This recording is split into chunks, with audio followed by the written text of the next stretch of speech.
Good evening friends, welcome to technical Baba on wheels. जैसे मैंने last day बोला था कि 15 डेज में या फोर्टनाइटली हम अपने व्हीकल की क्या क्या चेक हमें करना चाहिए। तो उसमें ये पॉइंट वाइज मैंने लिखा हुआ है, जिसमें फर्स्ट है कि हमको टायर प्रेशर चेक करना है। अगर टायर प्रेशर इंक्लूडिंग स्टेपनी, उसमें गेज से चेक करना है। पंक्चर रिपेयर शॉप पे जाके उसके 5 पहियों की हवा चेक करानी है, 4 पहिए एक स्टेपनी, तो उसके टायर प्रेशर को कंप्लीट चेक करना है। सेकंड पॉइंट है ब्रेक ऑयल को चेक करना है। जो रेड कलर का ब्रेक ऑयल, जो ब्रेक फ्लूइड वेसल होता है, वो व्हाइट कलर का होता है। उसमें अपर मार्क भी होता है और लोअर मार्क भी होता है। तो अपर मार्क और लोअर मार्क के बीच में ब्रेक फ्लूइड लेवल होना चाहिए। अगर कम है तो मैकेनिक से जाके उसको फिल करवाना है। तो सेकंड पॉइंट था ब्रेक ऑयल। थर्ड पॉइंट है engine oil, most important part of the vehicle. Engine oil should be checked with the help of dipstick. Dipstick inside the engine. When you open the bonnet, you will see a dipstick.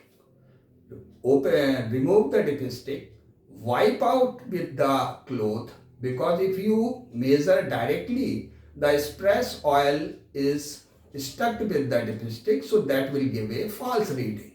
So open the, wipe out the dipstick and again dip fully, then take out and see the reading between lower and upper mark on the dipstick. If it is below lower mark, then go to mechanic and fill with the oil. Fourth is coolant. Coolant should be checked because it maintains the temperature of the engine. So, but be careful, do not open the radiator cap when engine is hot, because the coolant will boil out and it will burn your hand. So always coolants to be checked with when the engine is cold. So fifth point is battery terminal. Battery terminal को भी check करना है। Battery terminal को उनको हिला के देखना है, और उसमें सल्फेशंस को देखना है कि उसमें ऊपर वाइट वाइट डिपॉजिट तो नहीं हो गया है।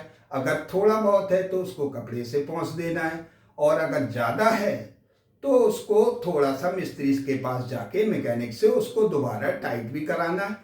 और टर्मिनल के साथ साथ बैटरी होल्डिंग क्लैंप को जरूर चेक करना है, क्योंकि कभी कभी बैटरी होल्डिंग क्लैंप लूज हो जाते हैं, जिससे कि टर्मिनल्स भी टूटते हैं और बीच में गाड़ी स्टक भी हो जाती है, फिर बहुत दिक्कत हो जाती है। तो दैट इज बैटरी टर्मिनल का करेक्टनेस, टाइटनेस, सल्फेशन सभी चेक करना है।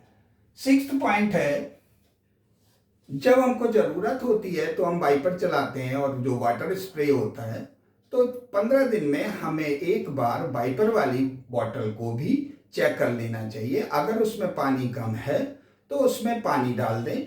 और इस समय जैसे फॉग का सीजन चल रहा है तो फॉग थोड़ा ज़्यादा जमता है, तो उस केस में उसमें कोई एक शैम्पू का पाउच डाल दें। तो शैम्पू का पाउच जो है पानी को और फॉग को जमने नहीं देता, तो शैम्पू का एक पाउच उसमें डाल दें, और जब गाड़ी चलेगी तो वो ऑटोमेटिकली उसमें मिक्स हो जाएगा।